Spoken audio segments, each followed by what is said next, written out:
Alright, est-ce que là c'est bon pour tout le monde?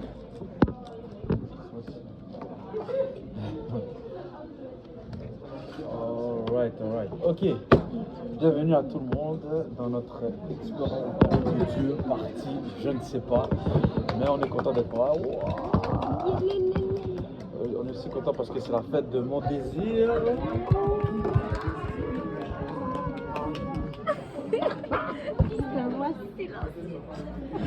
Donc, un discours.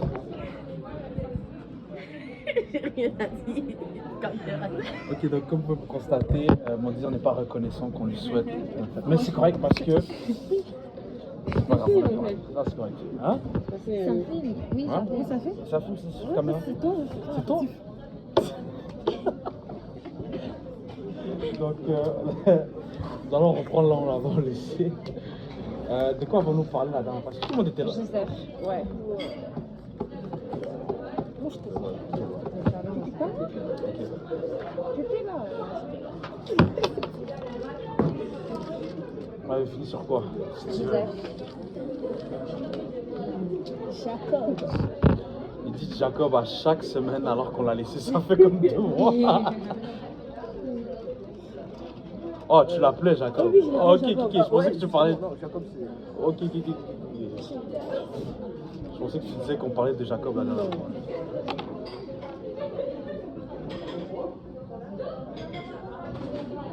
fois. Ouais. J'essaie de. Ouais. Ok. Est-ce que quelqu'un d'autre? On a parlé de Joseph. Ouais. On a parlé de Benjamin. Ouais, c'est ça. On a terminé. On était censé commencer Exode aujourd'hui. Bon, ok. On avait fini à peu près l'histoire de Joseph. Et en même temps, on a fini aussi le premier livre de la Bible. On a fini le livre de Genèse. Et donc, est-ce que quelqu'un peut me faire un genre de résumé vite fait de l'histoire de Joseph? L'histoire de Joseph. Ouais. C'est Ok. Je vais faire le résumé, ok?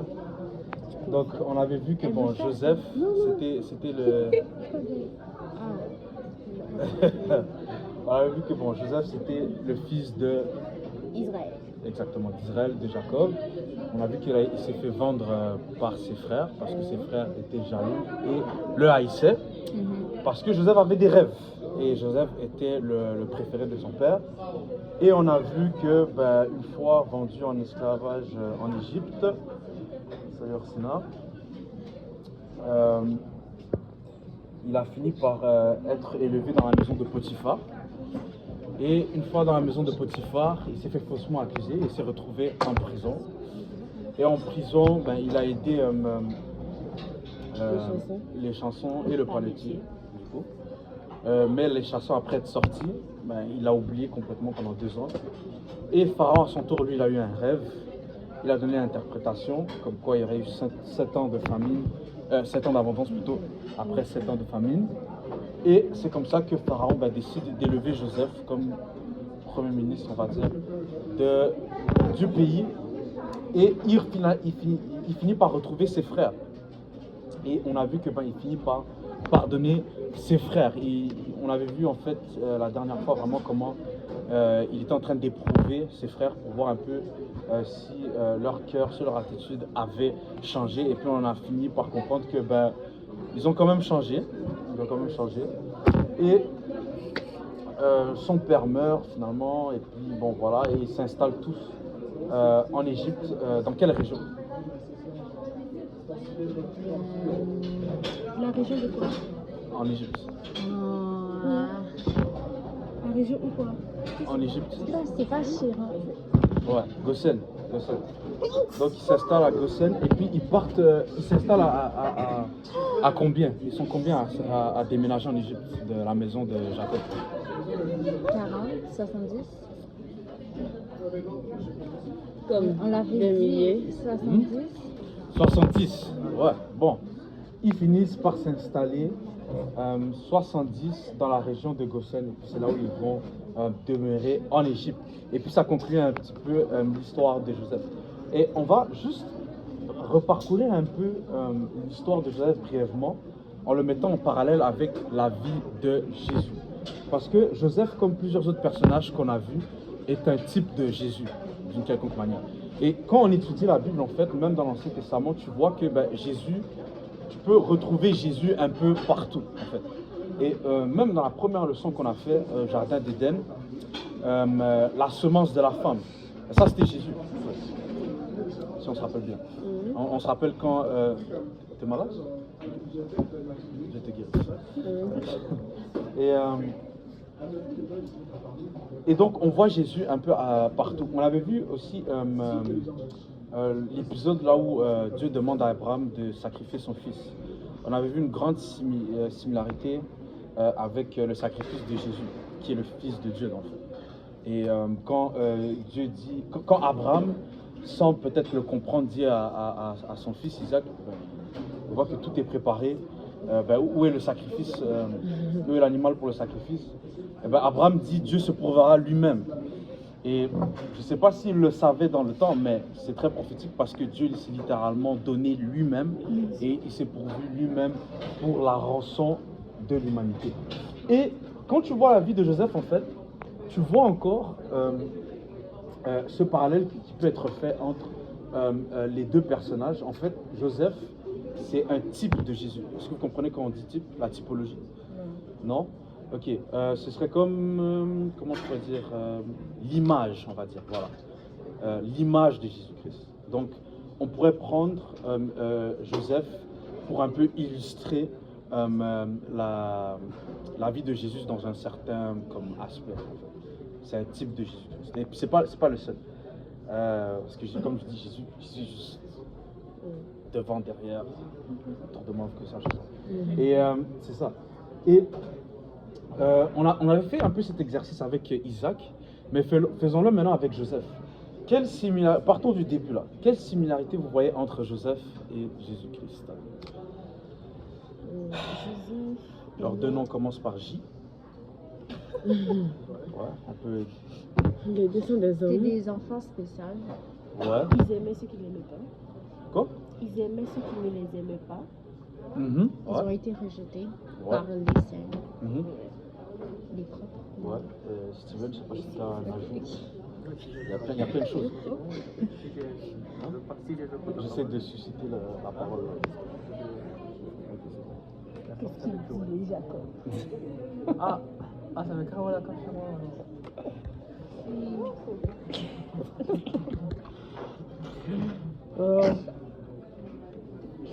Ouais, ça continue. Oh, Rebecca, est-ce que tu peux sauver Jacob ici? Il m'avait combien en tête? Il est en tête. Ok, Jacob.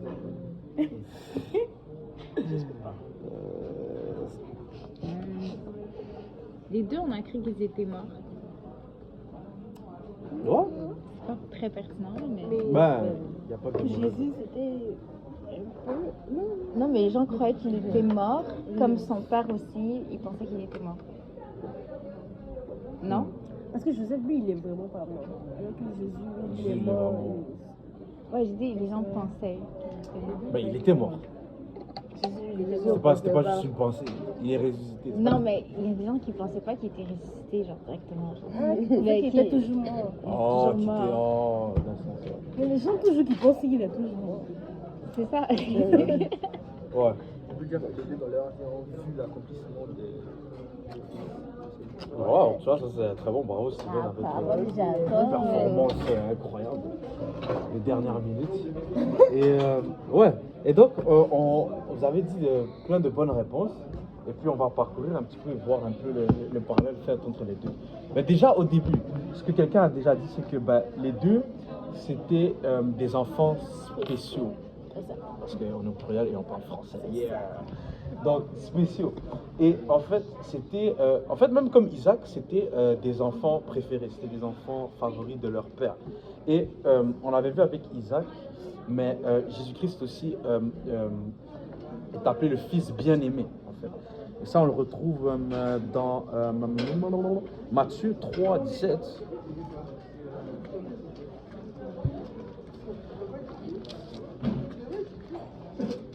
Matthew 3, 17.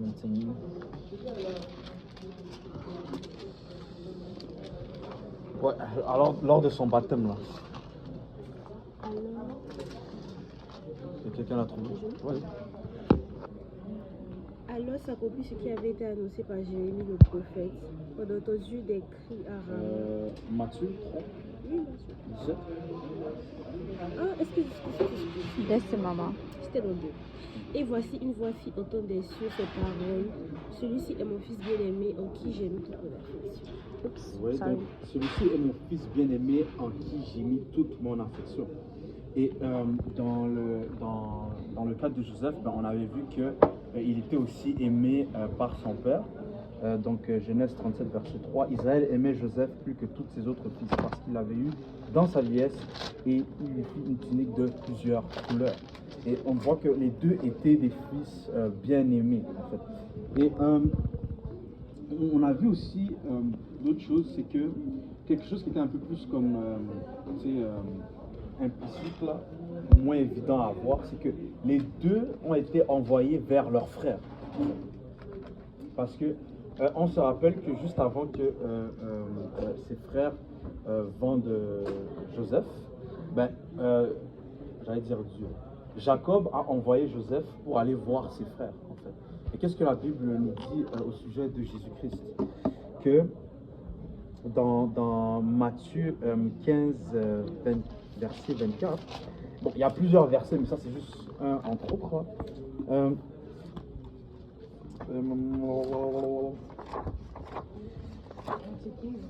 Ouais.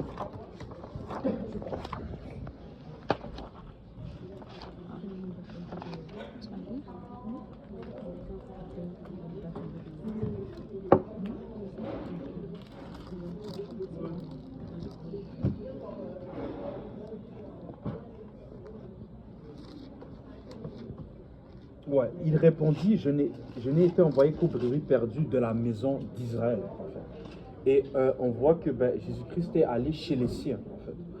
Et on a vu aussi quelque chose que quelqu'un a mentionné, je ne sais plus si c'était Aude ou Esther, mais du fait que Joseph a été rejeté, a été trahi. Ouais, Esther. Et donc, bien sûr, on avait vu que comment elle était haïe par ses frères, Joseph. Et parlons des siens duquel Jésus a été envoyé. Dans Jean 1, au verset 11,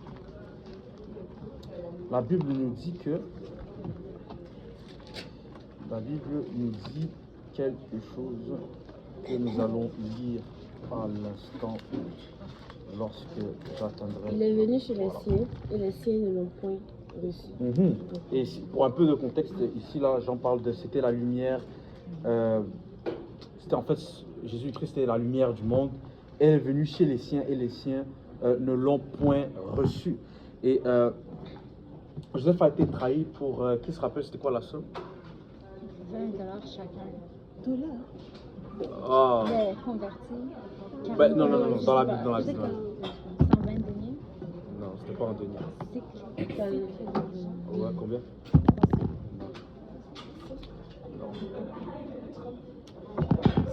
60, 50. 20 deniers, 20 cycles d'argent. Exactement. T'as dit quoi? 20 cycles. Alors c'était pas $20. Pour un cycle, c'était $1. Donc ça c'est dans Genèse 37. Juste pour nous donner un petit reminder.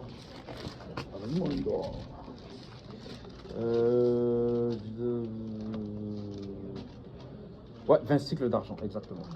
Et de la même manière dont ses frères l'ont trahi, l'ont vendu, Jésus-Christ aussi a été trahi et il a été vendu. Jésus-Christ, lui, c'était pour 30 pièces. C'est ça. Pièces d'argent, exactement. Par Judas, l'un de ses disciples, l'un des 12. Et donc maintenant, d'où vient l'expression que pour chaque 12, il y a un Judas. Et de la même manière dont ils étaient au nombre de 12 dans la maison d'Israël, Jésus-Christ se fait vendre par l'un des 12 et il se fait vendre dans les mains des étrangers. Et on voit que Joseph a été vendu aux Ismaélites et Jésus-Christ lui a été vendu aux Smiley. Non, il faut se répéter. C'est pas qu'elle est vendue. Vous savez pas? Jésus était vendu. Hein? Non, il n'a pas été vendu aux Juifs. Les Romains. Exactement. Il a été vendu aux Romains. On se rappelle. Je sens une fatigue dans la salle. C'est pas grave, Dieu. Bon. Ouais. Et bon, on a vu toutes ces choses. On a vu comment Joseph a été faussement accusé. Et Jésus-Christ aussi a été faussement accusé par les chefs religieux, par les Juifs. Et il a été condamné alors qu'il était innocent de la même manière que Joseph l'a été. Et il y a quelque chose aussi, un parallèle intéressant à faire, c'est l'élévation de Joseph. Et de la même manière dont Joseph est en fait passé par tout ça, mais selon la préséance de Dieu, selon le plan de Dieu, Jésus-Christ aussi est passé à travers tout ce qu'il est passé, mais c'était selon le plan de Dieu, c'était déjà prophétisé. Et puis, le troisième jour, dans le cas de Jésus-Christ, il a été relevé. Amen. Et c'est la Pâque bientôt, donc on va célébrer cela. Et rappelez-vous, c'était quoi le rêve de Joseph? C'est quoi la grosse signification des deux rêves de Joseph? Et qu'on a vu en accomplissement plusieurs fois là, quand allait se prosterner en fait. Et que ses frères allaient se prosterner, et ça indiquait aussi que et quand ça s'est accompli, Joseph était le genre, c'était comme le gouverneur de tout le pays. Et qu'est-ce que la Bible nous dit au sujet de Jésus-Christ? Dans mince, je sais pas le verset. Je crois que c'est dans Philippiens 2, si je m'abuse.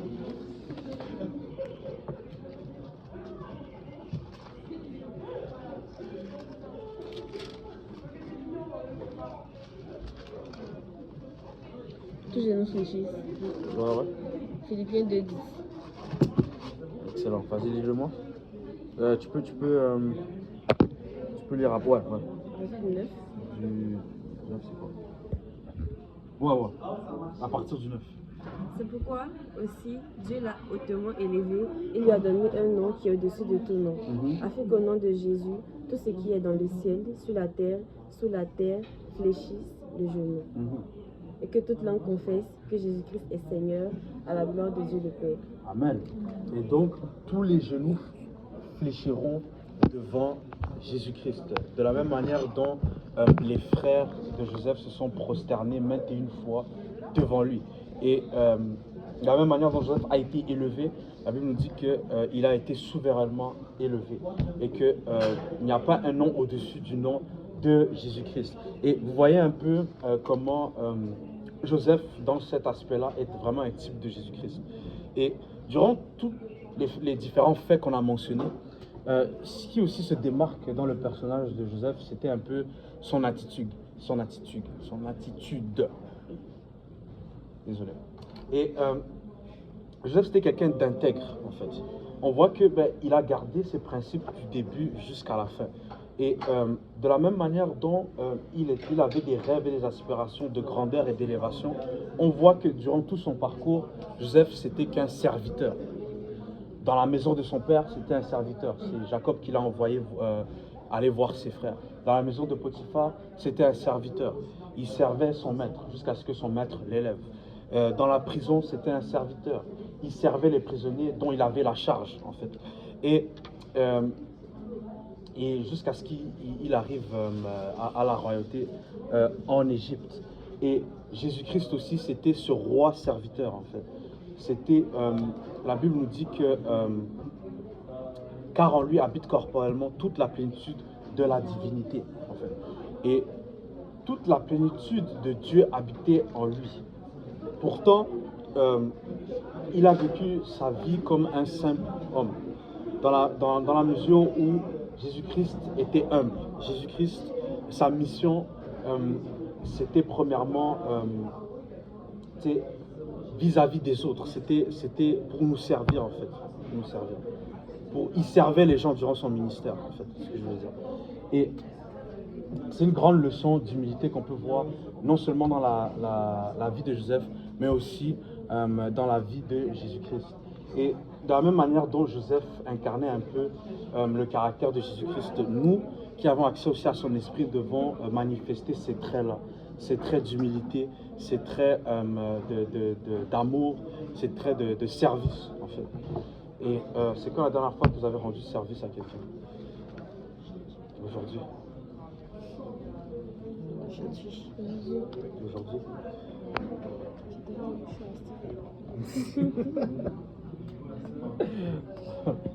Nous sommes appelés à servir, à nous servir en fait les uns les autres. En fait. Et la Bible dit justement, ça c'était Mélissa qui avait apporté le verset là, mais que si quelqu'un veut être élevé, qu'il s'abaisse d'abord. Et que les premiers seront les derniers seront les premiers. Et on voit vraiment cela exemplifié dans la vie de Joseph, qui n'a pas eu une vie facile, qui avait toutes les raisons pour abandonner Dieu et qui a même eu toutes les raisons pour s'orgueillir aussi. Parce que Dieu était avec lui partout là où il allait. Mais il est resté humble. Nous devons être humbles. L'humilité précède la gloire, mais l'orgueil précède la chute. Donc, si vous voulez tomber, soyez orgueilleux. Alright? C'est bon. Et on voit qu'à la fin de tout ça, alors, une grosse leçon aussi qu'on ne peut pas outrepasser, mais un grand thème de cette histoire, en fait, c'était le pardon, en fait. Parce que toute cette aventure de Joseph, ça a commencé à partir d'une trahison, d'une grande trahison qui a vraiment bouleversé sa vie. Et finalement, son passé a refait surface à un moment donné dans sa vie lorsque ses frères sont revenus à lui. Et c'est là où il a eu le choix de soit pardonner ses frères ou soit se venger en fait.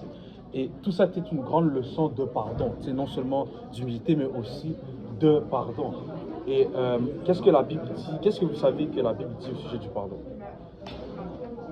Si on veut pardonner, nous aussi, il faut que nous pardonnions. Exactement. Et donc, si on veut pardonner, nous devons pardonner. Si on veut être pardonné. C'était pour voir si vous... Ah, alright. Ok. Donc, si nous voulons être pardonnés, nous devons pardonner aussi aux autres. Ok. Et parce que, oui, nous sommes... on peut être offensé. Il y a des gens qui peuvent nous offenser. Mais il faut aussi être conscient que même sans le vouloir, on peut aussi offenser les autres. Et le même pardon que tu réclames, tu devrais être en mesure de le donner aux autres parce que tu en auras besoin aussi. Tu auras besoin que les gens te pardonnent. Parce que même en fait, même si on ne saillit pas, même si on est amis, le fait qu'on est imparfait fait que le long du chemin, c'est sûr que c'est possible que moi, par exemple, je puisse offenser chacun d'entre vous. En fait. Mais je dois être en mesure de vous pardonner lorsque vous m'offensez pour être en mesure de pouvoir m'attendre à ce que vous me pardonnez aussi. On est tous là-dedans ensemble, en fait. Et Joseph pardonne à ses frères malgré la haute trahison qu'il a subie. Et parlons du pardon aussi. Je n'avais pas vraiment mis ça dans mes notes là, mais nous devons pardonner aux autres. Et, mais il faut aussi savoir se pardonner à nous-mêmes. Et des fois, même après avoir fait un acte, après avoir péché par exemple, et nous demandons pardon à Dieu, la Bible dit que nous pouvons nous approcher de lui devant avec assurance devant son trône de grâce afin d'obtenir miséricorde. Et la Bible nous dit que Dieu est un Dieu qui est compatissant, qui est lent à la colère, riche en bonté. Dieu est volontiers de nous pardonner. Mais lorsque nous demandons pardon à Dieu, il faut savoir aussi accepter le pardon de Dieu. C'est possible, en fait, de demander pardon à Dieu. Dieu nous pardonne, mais nous, on vit encore avec les liens et les chaînes de la culpabilité, en fait. Et ça veut dire qu'on n'a pas réellement accepté, en fait, le pardon que Dieu nous a donné. Et un exemple de ça, en fait, Joseph, littéralement. Lorsqu'il pardonne à ses frères, et puis arrive le moment là où son père meurt, c'est quoi la réaction de ses frères? Car il se dit que père n'est pas là, Joseph va traiter. Exactement, exactement. Ils ont peur parce qu'ils se disent, ok, peut-être il nous a pardonné juste parce que papa était encore là. Maintenant que papa n'est plus, il va peut-être prendre l'occasion de nous venger là, parce que c'est encore lui, il est encore au-dessus de nous là, en fait. Et on l'avait pas lu la dernière fois, mais ça c'est dans Genèse 50. Ses frères vont, à cause qu'ils n'ont pas réellement accepté le pardon de Joseph, qu'ils n'ont pas accepté le fait qu'ils ont été pardonnés par Joseph, qu'est-ce qu'ils vont dire? Verset 17. En fait, verset 16. Lis à partir du verset 16. Et une fille dit à Joseph, ton père a donné cet ordre avant de mourir. Vous parlerez ainsi à Joseph. Oh, pardonne le crime de tes frères et leur péché, car ils t'ont fait du mal. Pardonne maintenant le péché des serviteurs du Dieu de ton père. Joseph pleura en entendant ces paroles. Et donc, on voit que les frères de Joseph,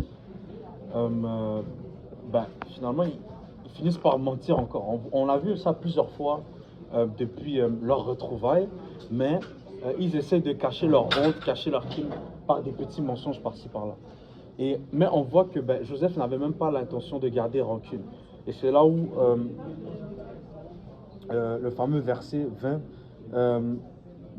au verset 19, Joseph dit « Soyez sans crainte, car suis-je à la place de Dieu? Vous avez médité de me faire le mal, Dieu l'a changé en bien pour accomplir ce qui arrive aujourd'hui, pour sauver la vie à un peuple nombreux. » Et parlons de ça aussi. Jésus-Christ, dans le livre de Jean au chapitre 10, à partir du verset 17, ça dit, je vais vous laisser le temps d'y arriver là. Là.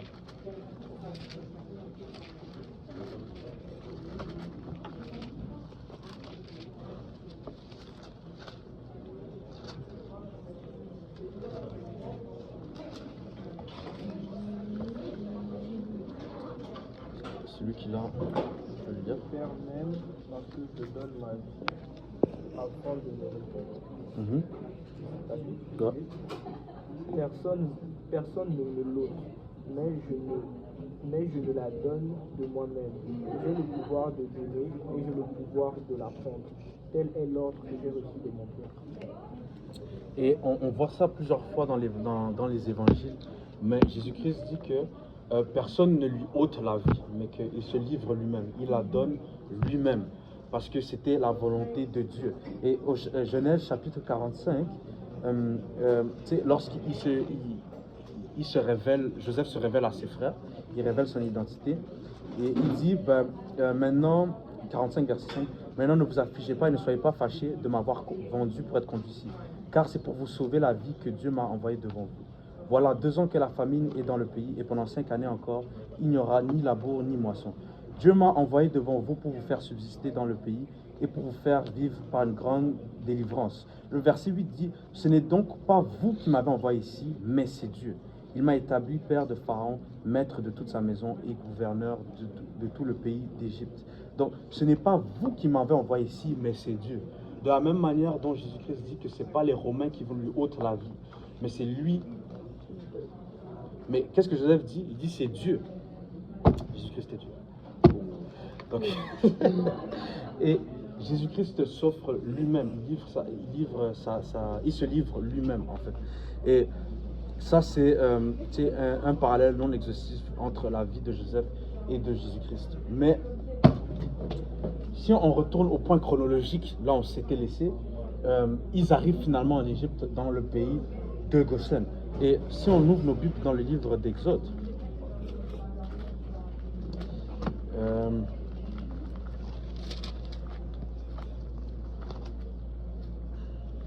est-ce qu'il y a des questions, by the way? Pas de questions? Alors sinon ça va bien? Okay. Just making sure, you know? All right.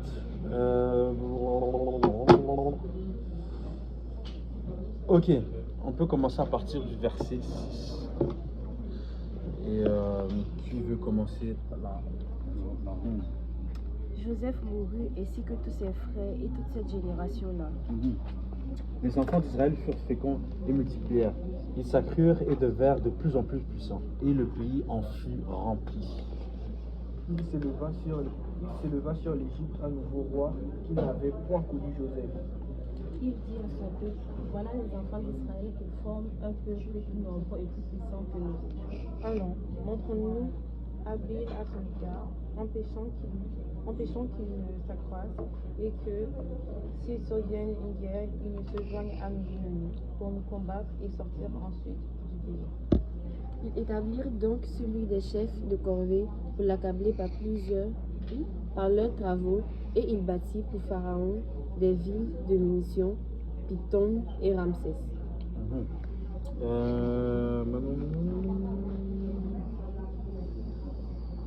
Ouais, on va s'arrêter là. Et donc, là maintenant, qu'est-ce qui se passe? C'est que les enfants d'Israël s'installent en Égypte. Et puis, la génération de Joseph et de tous ceux qui sont des 70 premiers là, finissent par passer. Donc là, on est plusieurs générations après la génération de Joseph. Et là, il s'élève un nouveau roi d'Égypte, un nouveau pharaon, qui n'a pas connu Joseph. Et il regarde un peu la population des enfants d'Israël qui augmente et il commence à se sentir menacé. Et pourquoi ils se sont menacés par le nombre important des enfants d'Israël? Pourquoi est-ce qu'ils se sont menacés? Si jamais il y a une guerre, Ils se joignent à leurs ennemis. Exactement. Donc si jamais il y a une guerre, et vu qu'ils sont de plus en plus nombreux, la Bible dit que le pays en était rempli, ils peuvent s'allier à nos ennemis. Et puis là, on sera foutu, on sera dans les problèmes. Et donc, vas-y. Oui, exprime-toi. Non. On va tourner la caméra. Non, pour de vrai, je peux pas. Mais Je pour vais eux, dire, c'est comme. ouais, mais Bref. Et donc, c'est ça. Et qu'est-ce que le roi d'Égypte propose pour essayer de ralentir un peu leur croissance? Il propose en fait de les accabler de travaux pénibles. Et c'est là où l'esclavage qu'on connaît aujourd'hui d'Israël en Égypte va commencer. C'est un peu ça le contexte en fait. Et la Bible dit que c'est comme ça que les villes de Python et Ramsès furent construites et servirent de magasin à Pharaon. Mais là, le verset 12, on était rendu à qui? Esther, mais plus on l'a... Excusez. Mais plus on l'accablait, plus il multipliait et s'accroissait, et l'on prit en aversion les enfants d'Israël. Mais plus on l'accablait, plus il multipliait et s'accroissait. Et l'on prit en aversion les enfants d'Israël. Waouh! Et on voit que l'oppression en fait ne faisait en fait que augmenter leur croissance. Et on va continuer la lecture et on va revenir sur ce passage après. Verset 13, alors les Égyptiens réduisirent les enfants d'Israël à une dure servitude. Ils leur rendirent la vie amère par de rudes travaux en argile et en briques, et par tous les ouvrages des champs, et c'était avec cruauté qu'ils leur imposaient toutes les charges. Le roi d'Égypte parla aussi aux sages femmes des Hébreux, nommées l'une Shikra et l'autre Pua. il leur dit, quand vous accoucherez les femmes des Hébreux et que vous les verrez sur les chaises, si c'est un garçon, faites-le mourir, si c'est une fille, laissez-la vivre. Mais les sages-femmes craignirent Dieu et ne firent pas ce que le roi d'Égypte leur avait dit, et elles laissèrent vivre les garçons. Le roi d'Égypte appela les sages-femmes et leur dit, pourquoi avez-vous agi ainsi et avez-vous laissé vivre les enfants?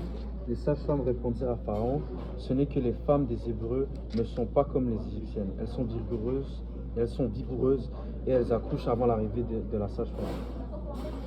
Dieu fit du bien aux sages-femmes, et le peuple se multiplia et devint très nombreux. Parce que les sages-femmes avaient eu la crainte de Dieu, Dieu fit prospérer leur maison.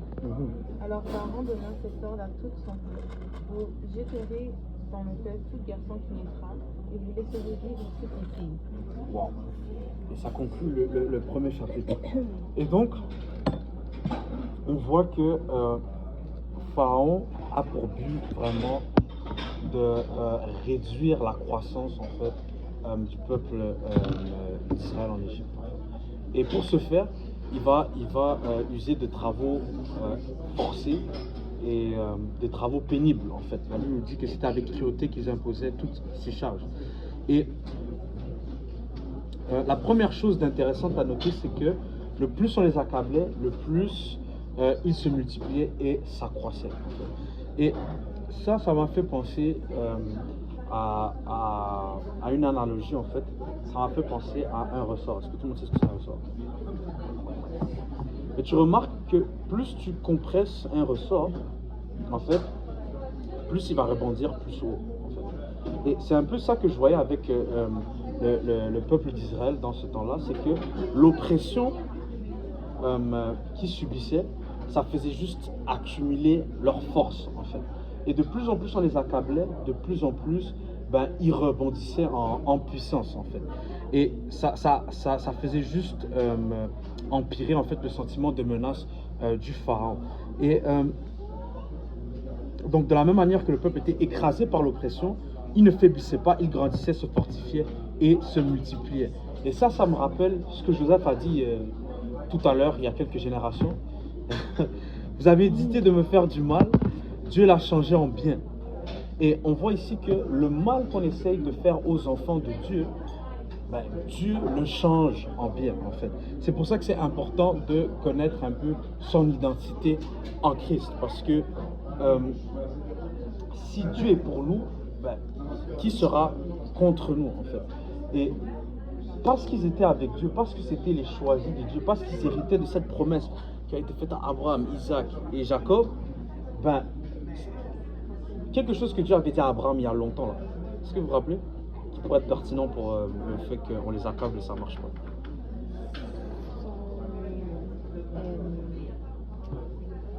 Je donnerai en possession toutes les villes. Ouais, mais après ou bien avant. Ça me parle de sa prospérité. Ouais, mais. Nombreux Ok, mais si on accablait Abraham, qu'est-ce qui se passait? Ouais, vas-y. Ah oui. Exactement. Et on voit qu'ils sont héritiers de cette promesse. Pas à cause d'eux, mais à cause en fait d'Abraham en fait. À cause de la promesse que Dieu a donnée à Abraham et qui s'est transmise en fait à ses descendants en fait. Et nous aussi, en tant qu'enfants de Dieu, nous avons aussi un héritage.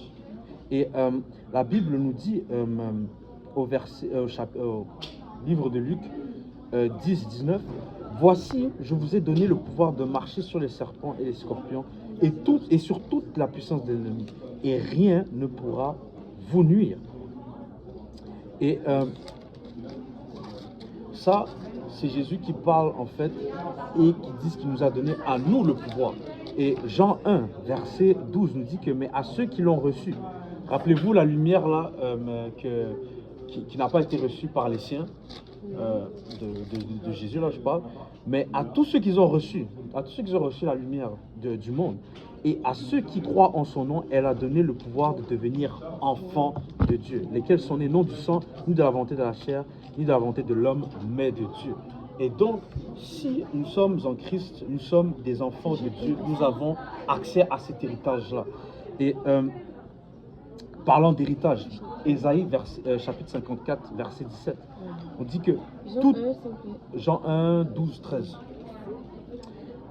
Ésaïe 54, verset 17 nous dit que toute arme forgée contre toi sera sans effet, et toute langue qui se lèvera en justice contre toi, tu la condamneras. Tel est l'héritage des serviteurs de l'Éternel, tel est le salut qui leur viendra de moi, dit l'Éternel. Et donc tout ça, c'était un héritage. Et on voit qu'aujourd'hui, lorsque le diable accable en fait les enfants de Dieu, notre réaction, ce n'était pas d'avoir peur du diable. En fait, c'est le diable qui a peur de nous, parce que le diable, il n'est pas confus sur notre identité, en fait. Il sait qui nous sommes, il sait c'est quoi le potentiel que nous avons, en fait. Mais c'est nous, des fois, que nous n'avons pas vraiment conscience de cela. Et la raison pour laquelle Pharaon a commencé à faire ses travaux forcés, c'est parce qu'il s'est senti menacé. C'est parce que Pharaon avait peur des enfants d'Israël. Et c'est la même chose avec le diable. Le diable a peur de nous. Mais comment se fait-il que le diable arrive à avoir plusieurs d'entre nous enfants de Dieu? Comment c'est possible? Comment est-ce possible que le plus fort perde contre le plus faible? Déjà parce que le plus fort, c'est pas qu'il est fort. Comme nous les chrétiens, souvent, on n'a pas conscience de notre identité et de toute la puissance et le pouvoir que Jésus nous a donné. Donc ça fait qu'on se laisse berner par les diables. Donc, ça peut être... J'aime le mot que tu as utilisé, berner. Parce que ici, c'est pas une lutte de force, en fait. Mais qu'est-ce que le diable utilise? Le diable utilise la ruse. Parce qu'ici, il ne peut pas aller avec nous, devant nous avec la force. Mais il va utiliser la ruse. Dans le jardin d'Éden, là, Genèse 3, ça nous dit que le serpent était l'animal le plus rusé de tous les animaux des champs. Et le diable n'a pas utilisé le lion, le tigre ou l'éléphant, en fait. Parce que si c'était juste une question de force, ben, Adam et Ève avaient Dieu de leur côté, ça n'aurait pas été un problème. Mais qu'est-ce que le diable veut utiliser? Il veut essayer d'influencer ton choix. Parce qu'il ne peut pas te battre, il peut te forcer à concéder, en fait. Et qu'est-ce que la Bible nous dit au verset...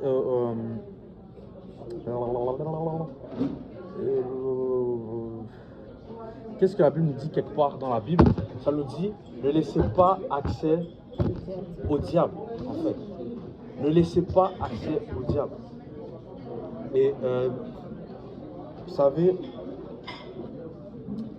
le diable, en fait, le seul pouvoir qu'il a, c'est le pouvoir qu'on lui laisse, en fait. Et Dieu est d'un côté, la vie est d'un côté, le diable est de l'autre côté, la mort est de l'autre côté. Dieu nous demande maintenant de choisir. C'est pas pour rien qu'on appelle ça le pouvoir du choix. C'est parce que peu importe le choix que tu fais, tu donnes en fait ce pouvoir-là à la décision que tu as prise. En fait. Et si tu laisses assez au diable, tu donnes ton pouvoir au diable. Et le diable a cette emprise sur toi, bien que tu es plus puissant que lui, en fait.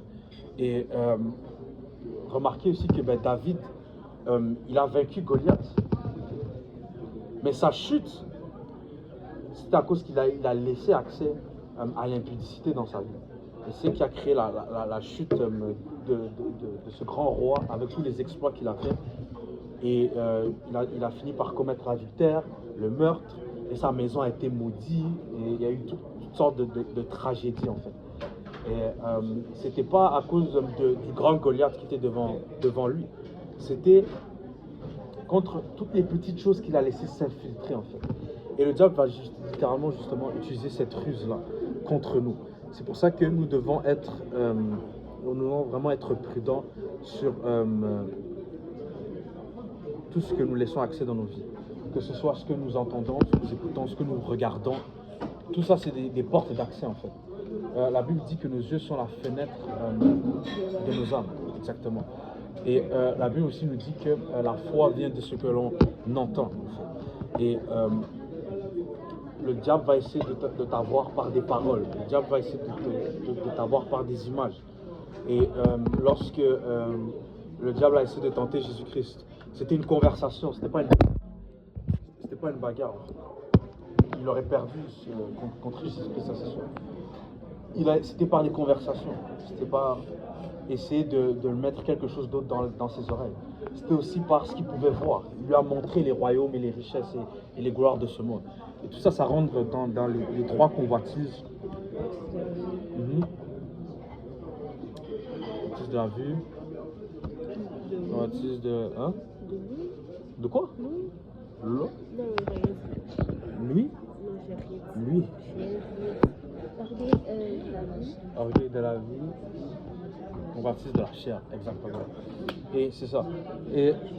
Mais nous avons l'autorité sur le diable. Amen. Ça, c'est dans le nom de Jésus-Christ. Et il accablait, mais il n'arrêtait pas de se multiplier. Michée, il va dire ça dans chapitre 7 de Michée, verset 8. Ne te réjouis pas à mon sujet, mon ennemi, car si je suis tombé, je me relèverai. Si je suis assis dans les ténèbres, l'Éternel sera ma lumière. Et en tant qu'enfant de Dieu, en fait, on n'est pas...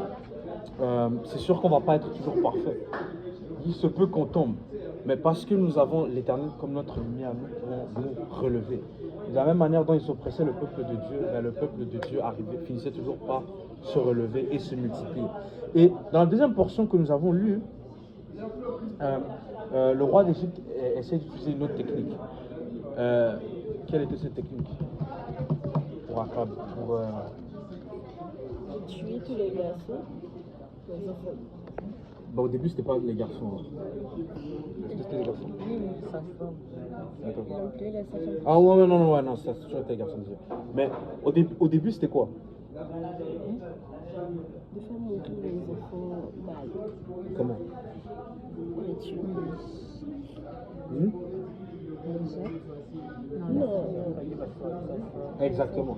Il est passé par les sages-femmes hébreux, donc les femmes qui aident les autres femmes hébreuses c'est hébreuse? Hébreu. C'est juste hébreu. Une femme hébreu. Oui. Une femme hébreuse. Ouais, je te fais fact check ça. Non, ça ne veut pas être hébreuse. Mais le Une EIX, hébreuse. des fois, c'est EIS. Non, je dis des fois. Exact, tu vois ce que je veux dire? Ok, non. En vrai, ça Mais ok, au moins on comprend la vision. Il n'y a pas de féminin. Mais c'est bizarre, hein? Il y a souvent une signification pour. Je sais pas, ça c'est. Non, hébreu n'a pas de féminin. Hébreu. Je suis sûr. Ben, c'est comme un russe, une russe. Non, mais là c'est X. X, tandis que dans la langue française, on aurait pu. On aurait pu, mais on on l'a a pas. choisi de pas faire. Oui, parce que comme c'est un peu Spécial. caillou. Ça, c'est rien à voir les jeunes. Caillouz. On va dire caillou. J'ai dit caillou. Tu dis quoi? Ok, juste encore. Ouais. Et donc, il passe par les sages-femmes. Et est-ce que les sages-femmes obéissent aux ordres de Pharaon? Non, ils obéissent pas. Et Dieu va récompenser en fait le fait qu'ils craignent Dieu. Savez-vous qu'en tant que chrétiens, nous sommes appelés à obéir à nos autorités? Oui. Le saviez-vous? Ouais, Le c'est Dieu qui saviez-vous? les a établis. Exactement, bonne réponse. Dieu les a établis. Mais comment se fait-il que Dieu honore le fait qu'ils désobéissent au Pharaon? Parce que le Pharaon, c'est l'autorité au-dessus de Dieu. C'est vrai. Je pense que c'est ça que Dieu demande qu'on honore nos autorités. Mais lorsque les décisions de l'autorité sont contraires à lui, sa parole qui est au-dessus d'eux, on fait un choix. Donc, Exactement. choisir Exactement. Dieu est un Dieu d'ordre, n'est-ce pas? Et Dieu a mis les différentes autorités que nous avons dans la société pour le bon fonctionnement de la société. En fait. Et en tant que chrétiens, nous sommes appelés justement à respecter les autorités parce qu'ils ont été établis par Dieu. L'ordre, c'est pas quelque chose d'humain, en fait. Nous, là, c'est l'anarchie, c'est le chaos, c'est n'importe quoi. Mais l'ordre vient de Dieu, en fait. Et Dieu est un Dieu d'ordre. Mais justement parce qu'il est un Dieu d'ordre, il faut aussi se rappeler que l'autorité ultime, l'autorité suprême, c'est Dieu, en fait. Et si une autorité en dessous va à l'encontre de l'autorité suprême, lequel on obéit, exactement. Si ton superviseur, là, je le vois en train de voler dans le magasin, là, je dis une exemple parce que je travaille dans un magasin, et ben, tu vas pas le suivre là, tu peux contacter le directeur et il va charger de lui. Donc c'est un peu ça. On peut pas aller à l'encontre de la loi, du règlement. Puis c'est ça. Et le règlement, ben, c'est Dieu l'autorité ultime. Et Dieu a honoré en fait le fait que oui, il respectait les autorités, mais il craignait Dieu plus que toute chose en fait. De la même manière dont Joseph respectait Potiphar. Mais la raison la plus importante pour laquelle il n'est pas tombé dans l'adultère avec la femme de Potiphar, c'est surtout et d'abord parce qu'il craignait Dieu. Et la crainte de Dieu, c'est Au commencement du sagesse. Et c'est aussi, on l'a vu plusieurs fois. Comment faire la sagesse? La crainte de Dieu aussi, c'est quoi? La crainte de Dieu. Ouais. Ah oui, on avait parlé. Non, on a On a cité vu le le verset. verset. Ah, un verset. Ouais. Hein? Là, je vois. Elle a dit quoi? Qu'est-ce que ça dit? Au début de la joie. Le début de la joie. Bon, Bon, non, le verset, les livres on va de pas Arsena. remixer tous les versets. Le crainte de l'éternel, c'est La haine du péché du mal. la haine du mal. Exactement. Et on voit que Dieu a béni en fait ces sages-femmes, les a rendues prospères. Et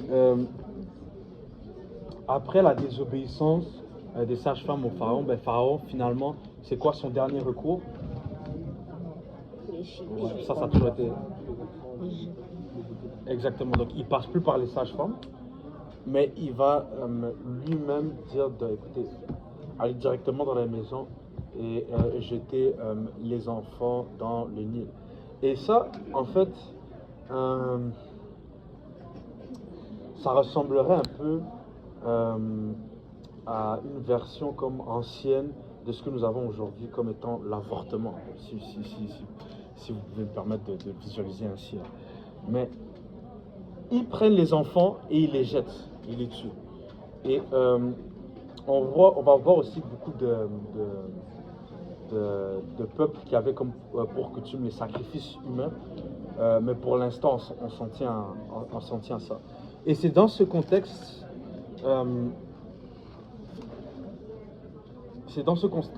que le personnage que nous allons étudier va naître. Monsieur Moïse. Et sorry, quoi.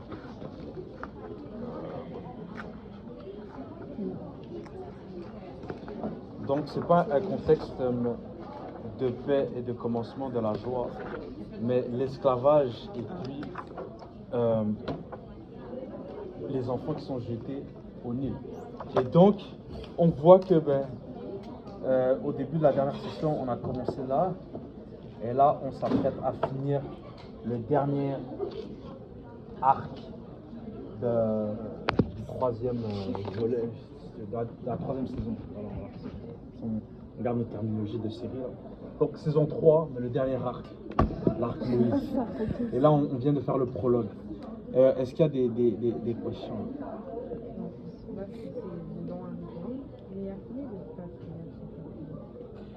Il y en a plusieurs en tant que tels, mais ce qu'on étudie genre, plus conventionnellement là, ce serait plus comme Abraham, Isaac, Jacob. Hein? Justement, c'est pour ça que j'ai dit qu'il y en a plusieurs en tant que tels, parce que Moïse, tu pourrais le considérer comme un patriarche. Adam, tu pourrais le considérer comme un patriarche, c'est le patriarche de nous tous. C'est-à-dire Noé, patriarche. Jésus, patriarche. En fait, si tu vois dans Chronicles, livre de Chroniques, je sais pas c'est comment en espagnol là. Un Chronique. Voilà. Un Chronique 1. Je sais pas si tu as le même sous-titre que moi là. Exactement. Et ça nomme tous ces personnages-là comme étant des patriarches. Et ça contredit pas la définition de patriarche parce que c'est des individus mâles qui ont une influence sur un grand nombre d'individus. Donc Adam, Seth, Enoch, Kenan, jusqu'à Noé. Et là on voit 10 patriarches après Noé. Donc on voit Sem, d'où vient Abraham, c'est sémite. Sem, blablabla, jusqu'à Abraham. Donc c'est tous des patriarches. Mais quand on parle de patriarche, dans un contexte plus théologique, souvent tu penses juste à Abraham, Isaac, Jacob, parce que c'est les grands, entre guillemets, patriarches. Et les autres personnes, ils ont déjà d'autres titres qui fait que quand tu penses à patriarche, tu ne vas pas nécessairement penser à ça. C'est comme David, tu vois. La Bible dit que David, c'est un prophète. Mais quand tu penses à David, tu ne penses pas nécessairement à un prophète. Il a chanté des chants prophétiques et tout ça, mais dans la Bible, on le voit plus sous la fonction de roi, sous la fonction de berger, sous la fonction de guerrier, tout ça, tout ça. Mais c'est un peu la même chose. Donc, ouais. Est-ce qu'il y a d'autres questions? Pourquoi tous les rois, on les appelle pharaons, à chaque descendance c'est toujours pharaon, pharaon. Ben, tu vas voir que les passages qu'on a lus, et dans Genèse et dans le peu qu'on a lu dans Exode, va utiliser les deux interchangeablement. On va parler du roi d'Égypte et on va parler du pharaon, toujours en parlant de la même personne. Donc, pharaon c'est quoi? C'est la plus grande autorité en Égypte, c'est le roi d'Égypte. Mais pharaon, qu'est-ce que ça veut dire? C'est vraiment un pharaon, c'est pas comme un roi de n'importe quel autre pays. Un pharaon, c'est aussi un dieu, c'est aussi une divinité en Égypte. Mais dans sa fonction comme politique, c'est un roi. Dans sa fonction religieuse. C'est pas vraiment leur nom, c'est parce qu'ils sont la divinité du pays qu'on les appelle pharaons. Ouais, c'est un titre. Ouais, un titre, ok. Ouais, oh, tu pensais que c'était des noms? Oui, Non, oui. non, non, non, non. Ils ont des noms genre Ramsès, ouais, tout ça là. Ramsès II, Ramsès. Oh. Ça c'est leur dieu, ça c'est leur dieu. Mais ça, on va voir. Ouais. Merci pour les questions, Balou. Je pensais que.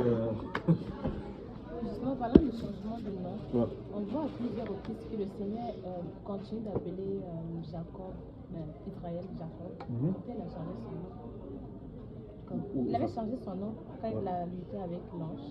Et puis là, il a changé son nom pour Israël. Mais après, tu peux voir encore dans la Bible comment on continue de l'appeler Jacob par moment. Par d'autres moments, on l'appelle Israël. Ben, c'est parce que Israël, en fait, Jacob, c'est vraiment directement par lui que va sortir le peuple d'Israël. En passant, là on s'est arrêté, là on voit vraiment la concrétisation de la promesse de Dieu, parce que maintenant, ils sont plus juste un petit groupe là, de la famille et les amis, le barbecue là. Maintenant, ils deviennent, ils se multiplient, ils deviennent un peuple. Et là, tu vois vraiment, en passant, on ne l'avait pas mentionné, mais on voit vraiment comme l'accomplissement concret de la promesse faite à Abraham. Mais justement parce que on va les appeler les enfants d'Israël, on va les appeler les Israélites, ben, pour parler du personnage d'Israël, c'est plus simple aussi de l'appeler Jacob pour pas qu'on se confond avec le peuple puis la personne. Tu comprends? C'est pour ça que même tu vas même voir ça dans les psaumes, tu vas entendre parler de Jacob, le Dieu d'Abraham, d'Isaac et de Jacob, fils de Jacob, fils d'Israël, fils de Sion, des choses comme ça. Mais c'est pas nécessairement que il s'appelait Israël et puis il est redevenu Jacob. Mais puisque bon, Israël, ça parle de la personne, ça parle du peuple, on peut encore utiliser Jacob parce qu'on ne parle pas du peuple de Jacob, on ne parle pas des Jacobiennes comme étant, on parle des Israélites, tu vois. Si ça peut, j'espère que ça répond à la question. Est-ce qu'il y a d'autres questions? Non? Pas de questions, Steven? Yes. Ouais. On a 3 minutes. On a 13 là. C'est quoi le verset? Mais Moi non plus alors. ça dit comme quoi les Hébreux ne pouvaient pas manger avec les. Je vais parler comme ça, c'est très texte. Les Hébreux ne pouvaient pas manger avec les Égyptiens. Oui. Tu sais pourquoi? C'est le verset peut-être. Ouais, mais ça me paraît simple aussi. C'est juste la séparation entre les deux. Tu vois aussi que... c'est quoi le verset? Laisse-moi te chercher le verset là. Ça disait que c'est une abomination, oui, c'est exactement. Le verset 43, le verset... sur 43, le verset 32. Ouais, c'est une abomination parce que tu verras aussi que les deux avaient deux dieux différents et que les Égyptiens pouvaient aussi offrir des animaux, genre sacrifiés à leur Dieu. Et c'est dans ce sens-là qu'ils ne pouvaient pas vraiment manger avec le même peuple. Et tu verras que c'est pas seulement Dieu qui met cette séparation entre le peuple d'Israël et le peuple d'Égypte. Et ça, on va, en tout cas, soyez là pour les prochaines études, ça va être chaud, ça va être chaud. Ça va être l'étude là vraiment. Je trouve Joseph, c'était vraiment comme, tu sais, une grosse histoire. Mais là, on aura un peu d'histoire, mais beaucoup de concepts, beaucoup de matière à étude. Ça va être vraiment intéressant. Et qu'est-ce que j'allais dire là? Je me suis hype up là. Oui. Tu vois que c'est pas seulement Dieu qui a mis la séparation entre les enfants d'Israël et puis les Égyptiens, mais que les Égyptiens eux-mêmes avaient en aversion les enfants d'Israël. Je pense qu'on l'a lu là. Aversion, c'est qu'ils ont comme un dégoût. Aversion. Ouais. Ils sont répugnés. Aversion, c'est comme. C'est comme. Ouais. Ils les prennent pour des abominations. Et je crois aussi qu'il n'y avait pas de berger en Égypte. Le métier de berger était comme une abomination pour les Égyptiens. Parce que c'était qui les bergers? C'était les enfants d'Israël. Et puis vous voyez que les bergers, ça, on remonte ça depuis Genèse là. Donc c'était quoi l'occupation de Abel? Ouais, berger. Caïn c'était un cultivateur. Vous vous rappelez, non? C'était un cultivateur. Abel c'était un berger. Et c'était quoi le sacrifice que Dieu demandait? Celui qui donnait du sang. Exactement. Donc tu vois déjà que le métier de berger était un métier qui se rapprochait un peu de Dieu, genre juste naturellement par les choses. Et on voit que arrivé en Égypte, parce qu'ils avaient en aversion le peuple d'Israël, le métier de berger était une abomination. Quand on va le lire dans nos études prochaines, on va le voir. On va le voir, ça va être écrit monsieur le mot. Mais ouais. Et c'est pareil aussi pour aujourd'hui, que nous sommes appelés aussi à être séparés du monde. C'est quoi le verset là? Quel lien y a-t-il entre la lumière et les ténèbres? Quel rapport y a-t-il entre les enfants de Dieu et puis les enfants du monde? Et ça nous disait de ne pas nous mettre sous un joug étranger. Et la sanctification, c'est ça justement, c'est la séparation. Le péché nous sépare de Dieu, la sanctification nous sépare du péché. C'est ça. La sanctification, c'est notre moyen de nous approcher de Dieu. Parce qu'on se sépare de toutes ces choses du monde, du mal. Et le péché, c'est ce qui nous sépare automatiquement de la présence de Dieu. C'est ce qui a séparé Adam et Ève du jardin. Ils ont été kick out comme ça. Wow. Ils sont partis. Et il y a... Est-ce qu'il y a d'autres questions? Et remarquez que... on va le voir plus tard là, mais... est-ce que quelqu'un sait, juste fun fact là, vu qu'il nous reste moins de 2 minutes. Est-ce que quelqu'un sait, avant que le nouveau pharaon qui s'élève pour imposer les travaux, le peuple d'Israël était là pour combien de temps? Hein? Avant que quoi? Parce que ça nous dit que Joseph et toute sa génération moururent. Donc avant que le nouveau pharaon qui n'a point connu Joseph impose l'esclavage dans le fond. Ça veut dire que entre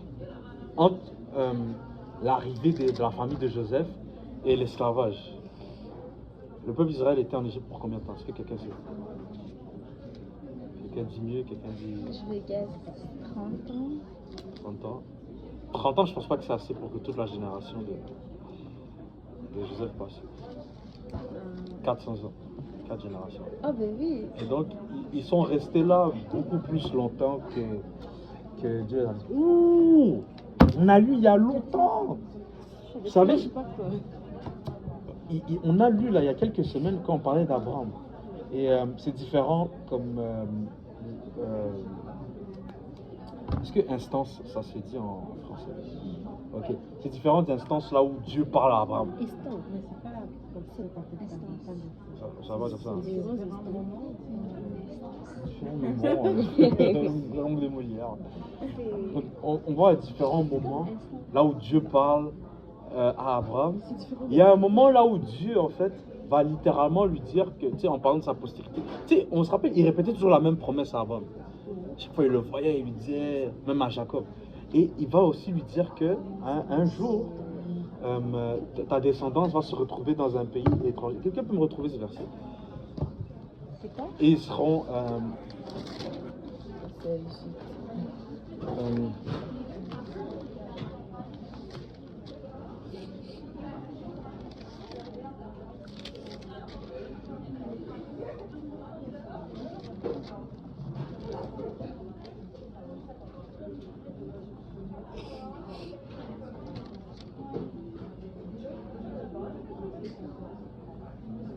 Genèse 15, verset 13. Comme ça, on lève vraiment tous les éléments d'introduction aujourd'hui. Et puis, semaine prochaine. Et l'Éternel dit à Abraham, sache que tes descendants seront étrangers dans un pays qui ne sera point à eux. Ils y seront asservis et on les opprimera pendant 400 ans. Waouh! En plus, ils disent le... Ouais, C'est fou quand même. Tu peux continuer? 400 ans. C'est comment déjà 14. Ok. Mais je jugerai la nation à laquelle ils seront asservis et ils sortiront ensuite avec de grandes richesses. Toi, tu iras au paix vers tes pères, tu seras enterré après une heureuse vieillesse. À la 4e génération, ils reviendront ici, car l'iniquité des Amoréens n'est pas encore à ce cours. Et donc, si on est assidu dans notre lecture de la parole, ben à ce moment-là, on a un peu déjà la prophétie de la fin de l'histoire. On ne sait juste pas comment ça va se passer, entre guillemets. On ne sait pas vraiment comment ça va se passer, mais tout ça, on va le voir dans les prochaines semaines. Et, mais Dieu a déjà dit, et à date, Dieu a jamais, s'est jamais trompé là. Il n'a jamais menti. Et c'était déjà dans le plan de Dieu. Et donc, c'est ça. Est-ce qu'il y a des questions? Non. Alright, ben, s'il n'y a pas de questions, on va finir.